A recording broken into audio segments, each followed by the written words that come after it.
Die! Sheep!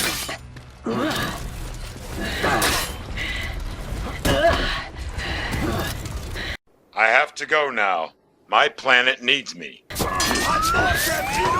Yeah, that's right. Hello everybody, Raven Knight here, coming at you with another update video. Let's go ahead and get the easy stuff out of the way. Please subscribe to the channel if you haven't already. Subscriptions always help out. Also, don't forget to like and comment on the video. I always read the comments, and I'm always happy to hear from you. Feel free to join the Discord. Link will be in the description if you want to join up. I'm just not on there very much anymore for reasons that don't need to be explained. They're just not a place that I spend a whole lot of time anymore. I'm very busy and lots of stuff going on in my life. Speaking of which, let's go ahead and address this. It's a little personal, but I do tend to share what's going on these days. And I am recording this at a very late hour in the evening because I got home from work very late, even though I went in very early. I've been thinking about this for a while, and I'm starting to consider the reality that this may not be where God wants me. It was a great way to make money. Working for Longhorns has been a phenomenal experience, and I love the people I work with. They're all good people, but frankly, I don't feel the same love and drive for it that I used to. I feel like this may be a sign that it's time for me to move on, which means looking for a new job, because unfortunately, YouTube is still not lucrative enough for me to make it my full-time job.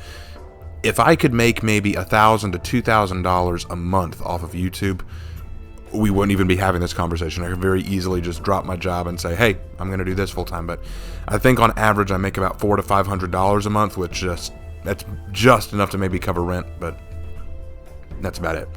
So keep me in your prayers as I'm going through that. That's a lot. It's heavy on my heart and on my mind as I try looking for a new job. There was actually a debate on Discord whether or not I'm part-time or full-time. I am a full-time employee.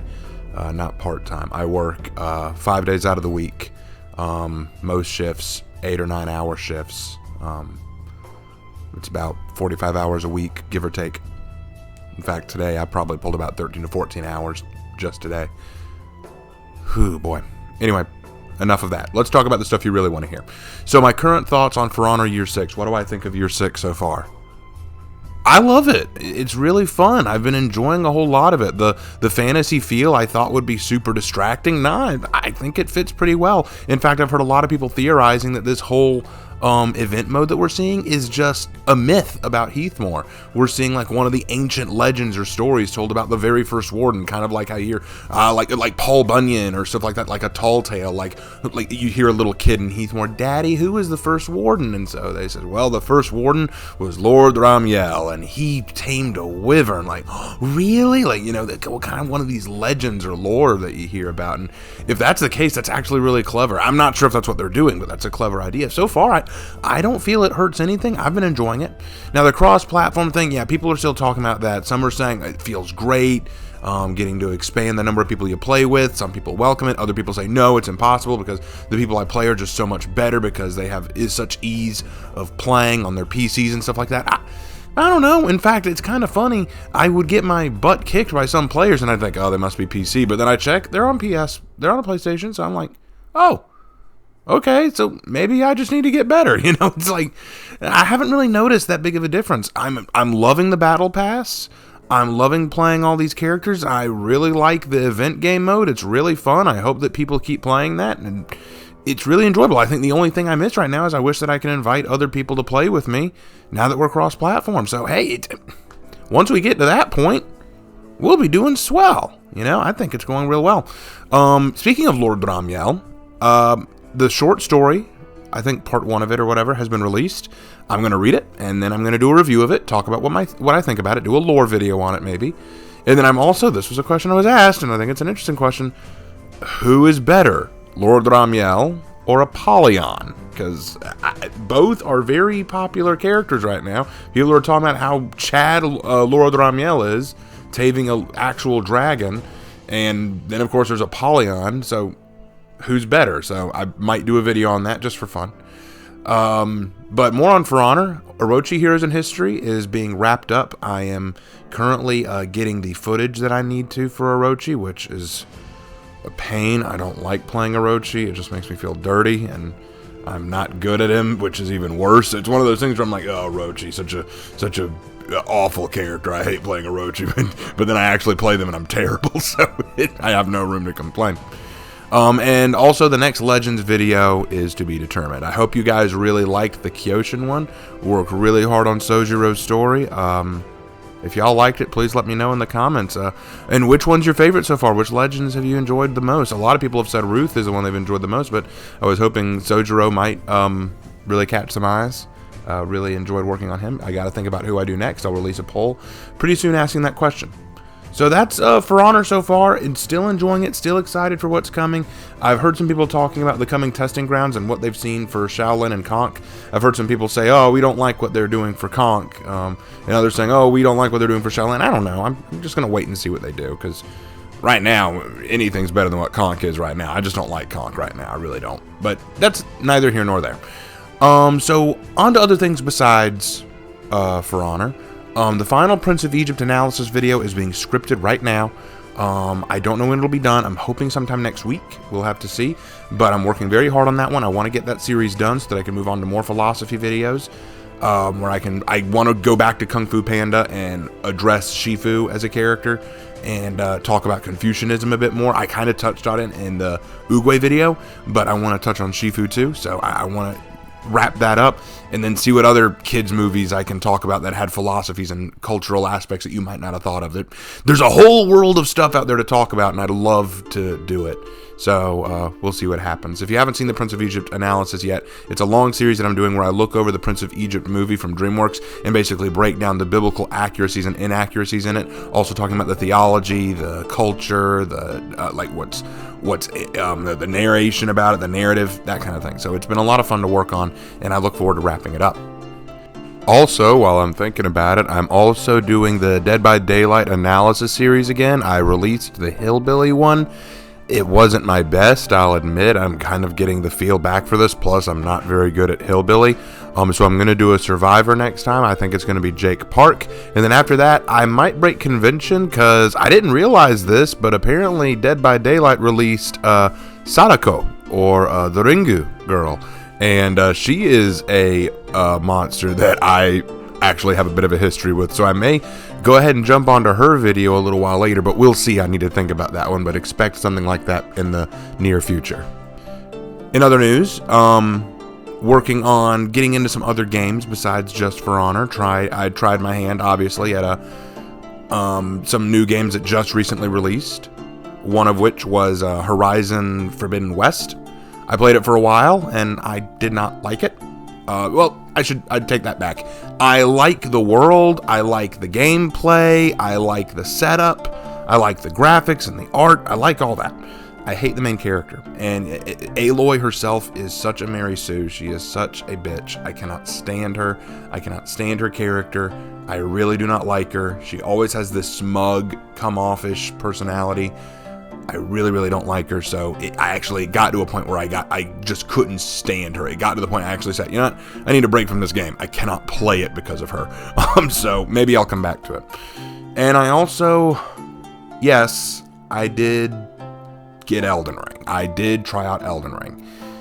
I played for a little while, probably about 2 or 3 hours, and I will say this about Elden Ring. I'm sure Dark Souls fans will like it.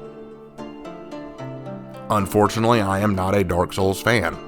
Look, I know it's going to sound like an unpopular opinion. And please don't make this out to be, oh, Raven doesn't like Dark Souls games. He doesn't like us. He's judging us for playing it. No.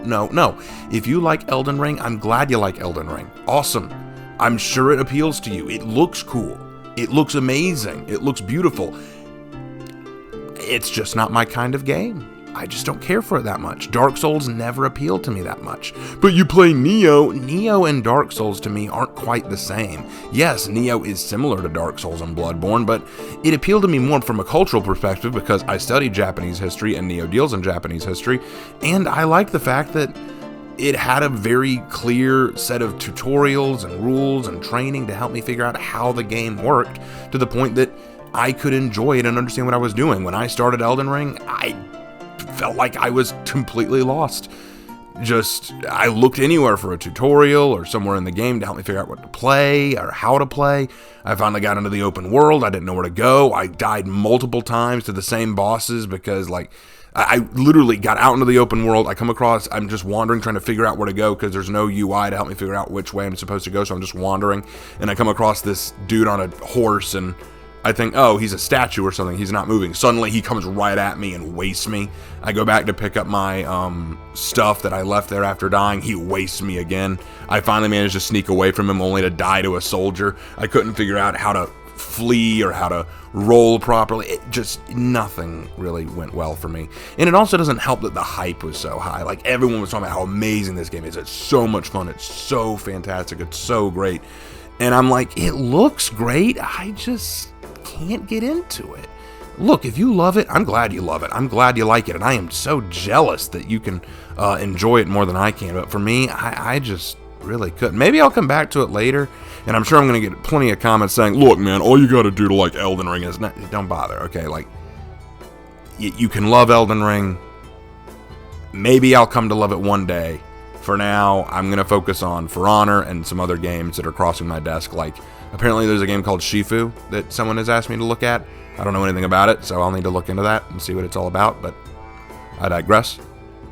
And also, I'm going to be playing a little bit of Rainbow Six Siege because a new hero has just come into Rainbow Six Siege, and I may need to do another episode of Rainbow Six Cringe and talk about what I think about her. It's we'll cross that bridge if we come to it.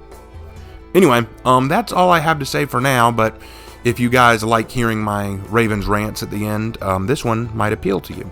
Something that I've been thinking about for a while.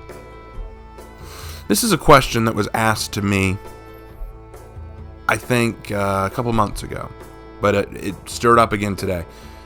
I was watching one of Eskimo Pie's videos, and if you haven't subscribed to Eskimo Pie, go do it. He's an awesome content creator for Honor. And he was talking about content creators and what he likes about them, what he doesn't like. And a thought occurred to me. Am I a content creator for Honor? No, I know what you're thinking. Of course you are. You release videos about it. Well, yeah, I do. But is that really all it takes to be a content creator? Hear me out on this. When I think about For Honor content creators, I think of three kinds of content creators. I think of people like Vita Neon or Hypersouls who basically just release really funny videos where they show themselves playing the game, doing well or doing poorly, and making funny jokes or memes about what they're doing. It's repetitive, but it's entertaining and it's fun, and I'm envious that I can't be that good at the game. Then you've got people like Kenzo and folks like him who are insanely good at the game or have figured out the game to the point that they know the ins and outs of at least a few characters and can just show footage of themselves owning other people as this character, like just showing how they can knock down spammers or toxic people. It really makes you feel like, oh man, that's so cool, that kind of thing. It makes you have an appreciation for not only the content creator but their capabilities. And then you get the analytical ones like Slanderous or Marco Yolo or people like them who understand fundamental aspects about the game and break down what's good or bad about them. Slanderous has released some excellent videos about the state of For Honor, whether or not it's a good game, whether or not it's dying, talking about aspects of Breach that we might not have thought about. He does great work, and we've collaborated together creating videos about who would win in real life between certain warriors. I can't wait until we do the next one of those. But so there are very analytical people out there. And then you got people like Go Danny who do historical videos where they talk about the historical accuracy of certain things. And you might think, well, there you go, that's what you do. But here's the thing. I'm not nearly as detailed as Go Danny is. I'm not nearly as analytical as Slanderous or Marco Yolo, and I don't know enough about gaming to be analytical about the mechanics, about the state of the game, about the technical aspects of the game, or anything like that. The only things I can be analytical about are the culture of these heroes, the narrative of the lore, and the history of some of the characters. And what one person pointed out to me, this is the question that I was asked a couple months ago, they said, how can you call yourself a content creator when all you're essentially doing is being a school teacher? I am essentially the same as when a school teacher wants to teach the Revolutionary War and uses the Patriot, the movie The Patriot, to help teach it. Basically showing the movie The Patriot and using that to teach aspects of the Revolutionary War. I am simply teaching history and using For Honor as a medium to do it. A content creator for Honor, by their definition, therefore, is someone who wants to basically make content for the game, like basically talk about the game and only the game. Whereas my goal is to teach history, and I simply use For Honor to do that. Does that make me a For Honor content creator, or does that just mean I'm a history and writing YouTube channel that uses For Honor most often as its tool? That is the question. And at first, my answer was going to be, nah, I'm totally a For Honor content creator, because I do more than just Heroes in History. I do Legends. I do the Legends series, and I've done Apollyon versus Astria, one of my most popular videos. It's still my most popular video. I've done a lot of content for Honor that's more than just teaching history, right? But the more I think about it, the more I start to think, I don't know. I love For Honor, I really do. And I'm glad to be able to make content for it. But at the same time, I also make content about a lot of other things. Writing, philosophy, Prince of Egypt, apparently. In fact, one of the jokes that Slanderous made about me when he was doing his roasting for Honor content creators, he brought me up, and the joke was that I don't upload For Honor content that often, and whenever I do, my fans go, "Yeah, he finally uploaded something," And it's funny because it's true. There are times where I could go whole weeks and I don't upload anything really For Honor related, so people will start commenting and saying, "When For Honor?" In fact, one thing that made me very upset was my brother released one of his first Lark's Lamentations, and one of the first comments he got was, "When the next Heroes in History?"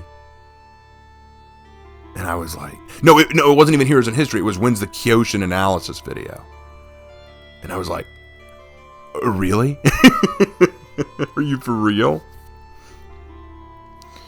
I think my point being, I'm not saying that I'm done with For Honor. Far from it. Absolutely not. I would not quit, no matter what the answer is. But I guess the question I'm asking is, do I really qualify as a For Honor content creator, or just someone that uses For Honor as a means to teach? That's my question. Because, I don't think it matters at the end of the day. I am what I am, and that's all that I am. I'm Popeye the Sailor Man. For those of you who got that joke, thank you. And maybe it's just because I'm still kind of low because of work tonight, and it's just making me feel depressed. But it's something that I was kind of contemplating. Do I count as a content creator? Because it feels weird to stand among these titans. Like, in my opinion, Eskimo Pie, Slanderous, Marco Yolo, Vita Neon. When I hear these names, I think these are top tier For Honor content creators. All four of them are ones that I'm subscribed to. I enjoy watching. I've been referenced on Eskimo Pie's video once. Vita Neon helped me with my Daubeny video. Slanderous and I have collaborated, and I've done nothing with Marco Yolo as of yet. But point is, to be counted among them, when people say For Honor content creator, to have my name associated, that means a lot. It makes me feel real good, makes me feel real proud, but I wonder if I deserve that moniker. Can I really sit here and call myself a For Honor content creator when my style, my delivery, and even my channel's content is not quite as high quality as theirs, and it is also not quite as For Honor as theirs? It's just something that I've been thinking about, and I'd like your thoughts. What do you think? Do you think you would consider me a For Honor content creator? I'm not asking you to compare me to the others that I've mentioned here. That's not my point at all. Just, do I deserve to call myself one? Do I deserve to be a content creator, or am I just a history teacher who uses For Honor as a way to teach? And if that's all I am, I'm happy with that. I was a teacher once. I am a teacher again. And maybe I don't assign homework, so there you go. Win-win, right? Anyway, that's all the time I have for this update video. I hope that y'all have a wonderful rest of your week. This week is going to be a little interesting for me because my father is coming to visit at the apartment. He's going to be visiting with us for a little while. It's going to be awesome. I think my mom is coming with him, but I don't know. He may leave her at home to do her own thing. I don't know. But I know that Dad's coming because he wants to help out around the apartment. He wants to fix a few things. And I don't know if Mom is going to want to make the trip down with him or not. But who knows? We'll see. Anyway, guys, thank you so much for watching. As always, don't forget to subscribe, leave a comment, and a like. Always happy to hear it. If you haven't seen more of my channel, if you're new to the channel, I hope that you find something interesting to see here. I hope that you consider sticking around. I've got a lot of new stuff coming, guys, and as always, I will see you in my next video. Take care.